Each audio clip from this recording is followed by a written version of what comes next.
Senhor presidente, nobre senador Rodrigo Pacheco, senhoras e senhores senadores, a fala de hoje, senhor presidente, é em relação ao meu estado de Rondônia e algumas medidas que foram anunciadas e outras executadas pelo governo do estado de Rondônia. Em 19 de março de 2022, com grande pompa, o governador do estado de Rondônia, Coronel Marcos Rocha e sua equipe, lançaram o que seria a pedra fundamental para a obra do Hospital de Urgência e Emergência do estado de Rondônia, denominado EURO. Fanfarrava o governador aos quatro ventos que a obra seria construída em tempo recorde, em um período de 30 meses, portanto, menos de 3 anos. Na época era de conhecimento público que não havia ocorrido licitação e muito menos havia licenças para dar início ao tão esperado hospital. Aliás, para fazer a licitação dessa obra, o governador e a sua trupe foi a B3, em São Paulo, para tocar em frente ao certame. Quase 2 anos depois do prometido início das obras, que deveria ser concluída em setembro de 2024, o que seria um marco no estado de Rondônia e também para o Brasil, porque seria a primeira unidade hospitalar construída no modelo Build Suite, o BTS, construir para servir. Como todos sabem, eu disputei a eleição contra Marcos Rocha para governador em 2022. E lá atrás, eu era uma das vozes que denunciava que aquela promessa de construção do euro, naquele momento, era um estelionato eleitoral. Porque havia algo de muito sombrio que pairava sobre tal promessa. Como anunciar a construção de uma obra de tanta importância, tão complexa, tão relevante naquele momento, mas que não havia licenças, não havia documentação, não existia documentação, sequer protocolos existiam naquele momento em nenhum órgão do município ou do estado. Aquilo parecia atentar contra a inteligência dos rondonienses e, infelizmente, o que ocorreu, e o povo de Rondônia, aos que acreditaram no governador, foi cair num golpe. Caíram no conto do vigário. Registre-se que o início da construção do novo hospital de Rondônia foi amplamente utilizada. O início dessa construção, ou o que seria o início dessa construção, foi amplamente utilizada como peça de campanha para a reeleição do atual governador de Rondônia. E a pergunta que fica, o que aconteceu de lá para cá? Como está essa obra neste momento? Em abril deste ano, 1 ano e 1 mês depois do histórico lançamento daquela obra, é que a licença de obras foi protocolada para dar início às obras. Eles anunciaram o início das obras, sem ter licença, sem ter documentação, e somente 1 ano e 1 mês depois, eles dão entrada na licença de obras, senador Paim. E detalhe, nem governo e nem a empresa apresentaram a documentação exigida para se pleitear licença de obras. E, infelizmente, hoje, a notícia que já está amplamente divulgada em meu estado de Rondônia e que, com tristeza, eu tenho que compartilhar aos senhores e digo que, infelizmente, eu tinha razão. Tudo isso não se passava de um estelionato eleitoral com o intuito de enganar o povo de Rondônia na busca pelo voto. A licença de obras, do que seria o resgate da dignidade da saúde do meu estado de Rondônia, foi cassada. Isso mesmo, ela foi cassada por não atender requisitos mínimos do termo de compromisso. A Prefeitura de Porto Velho, aliás, prefeito de Porto Velho, o prefeito Hildon Chaves, aliado do governador Marcos Rocha, cassou a licença do euro e pôs fim à farsa do hospital inexistente, da obra impossível. E agora, tanto eu quanto o povo de Rondônia estamos esperando qual vai ser a desculpa do governador com relação a isso. Em quem ele lançará a culpa pelo não acontecimento da obra? Em quem ele vai apontar como culpado por não sair essa obra? Ou vai dizer que o prefeito Hildon Chaves, seu aliado, o boicotou, o sabotou?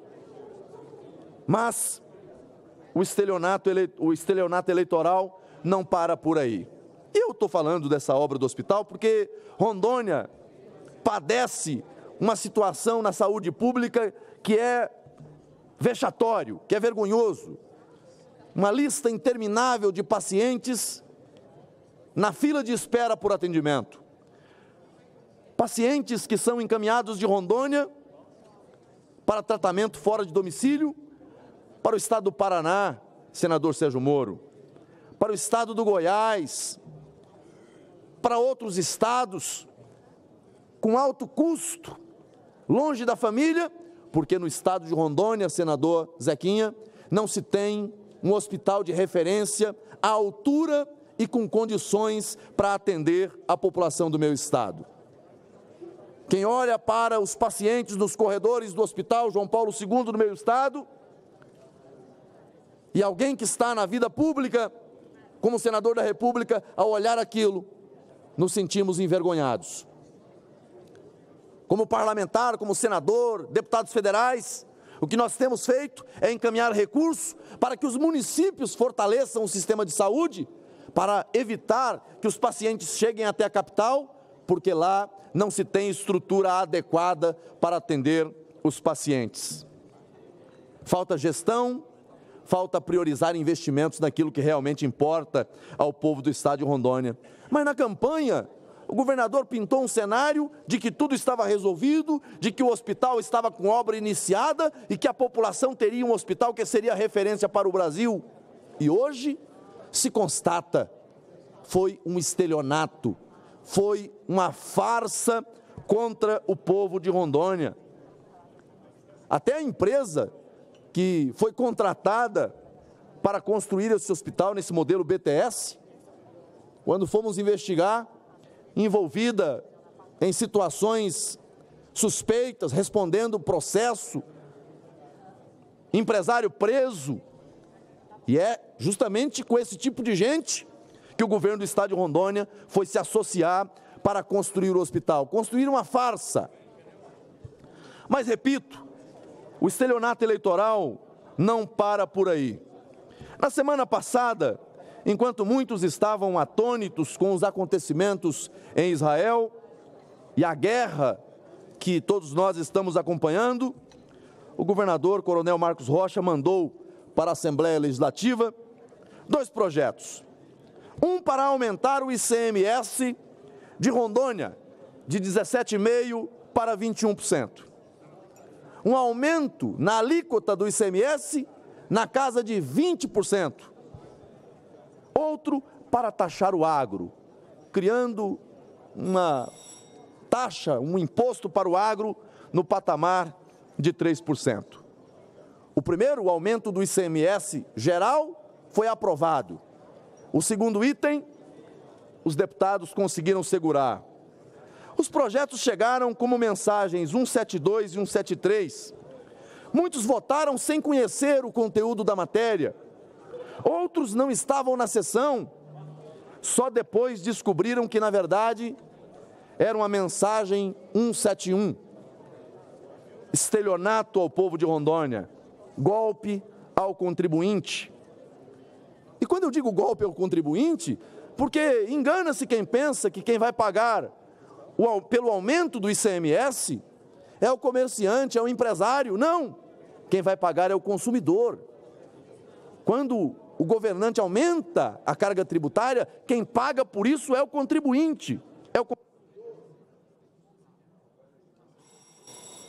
E o governador, que na campanha dizia que o Estado estava em condições perfeitas, com as contas em dia, com dinheiro em caixa, que não teria aumento de impostos, abusou dos gastos, abusou da gastança, comprometeu a receita e agora passa a conta para o rondoniense pagar. Essa é a realidade. E quando eu me posicionei com relação a esse tema, meu presidente do Senado, quando eu me posicionei, e não poderia ser diferente, porque disputei as eleições, aí vieram dizer, o senador Marcos Rogério está querendo reerguer o palanque eleitoral. Não, eu sou senador da República, eu sou um representante do povo de Rondônia, e como representante do povo de Rondônia, não posso aceitar um desgoverno, governo de Rondônia, que nesse momento segue a cartilha do governo Lula, que quando tem problemas orçamentários, quando falta recurso, tem que aumentar impostos, tem que arrecadar mais. Antes de se pensar em arrecadar mais, em aumentar os impostos, é preciso optar justamente pela boa gestão, redução de gastos, melhorar a governança, a gestão pública e não lançar para os lombos do contribuinte o peso da irresponsabilidade. Eu concluo, senhor presidente, dizendo que os empresários essa semana procuraram o governador para conversar com ele, para tentar um passo atrás, reconhecer que exagerou, que errou, aumento de 20% no ICMS. E, senhor presidente, pasme, um dos argumentos que o governo utilizou para aumentar o ICMS em Rondônia foi a proposta que está no Senado Federal de reforma tributária. O governador de Rondônia usa como argumento para aumentar impostos uma PEC, uma emenda constitucional que sequer foi votada no Senado da República. E aí, quando os empresários se reúnem com ele para tentar modificar a proposta, ele se mostra indiferente, com amnésia seletiva, memória curta, e porque o que disse na campanha não vale, o que vale é a caneta do governador agora no exercício, e transfere a conta para o povo de Rondônia. Ele mandou a proposta, aprovou e sancionou em tempo recorde, sem discutir, sem dialogar. E a única justificativa que ele fez para os empresários que lá esteve foi uma confissão de crime. Ele disse que protegeu o comércio, protegeu os empresários de fiscalizações. Ao longo dos 5 anos do governo dele, ele disse, olha, eu protegi, eu não deixei os órgãos fiscalizadores fiscalizarem. Confessa um crime, o crime de prevaricação, omissão dolosa, mas não assume a sua responsabilidade, que governou mal e está passando a conta para os contribuintes pagar. Esse aumento no ICMS nós não aceitamos, quero até aqui cumprimentar a OAB de Rondônia, a Ordem dos Advogados de Rondônia, que hoje viu a notícia de que vai ingressar em juízo para pedir justamente a anulação desse aumento por vício de inconstitucionalidade. Entendo que há vício de inconstitucionalidade. A matéria chega na Assembleia, leem as mensagens, ninguém sabe nem o que tem nas mensagens. Tinha muita gente com presença no quórum da Assembleia, a matéria não estava em pauta, alguém coloca extra pauta, designa um relator para dar parecer por todas as comissões, e é aquele parecer genérico. O parecer é pela constitucionalidade e no mérito pela aprovação. Mas de quê? Não diz. Não explica o que é, não explica o conteúdo. Isso não é devido ao processo legislativo. Então, espero que o Judiciário possa corrigir essa injustiça aos contribuintes do meu querido Estado de Rondônia. Essa conta não é do rondoniense, essa conta não é do cidadão. Se o governo foi irresponsável e gastou mal, que arque com as consequências. É o que eu tenho para dizer. Muito obrigado, senhor presidente.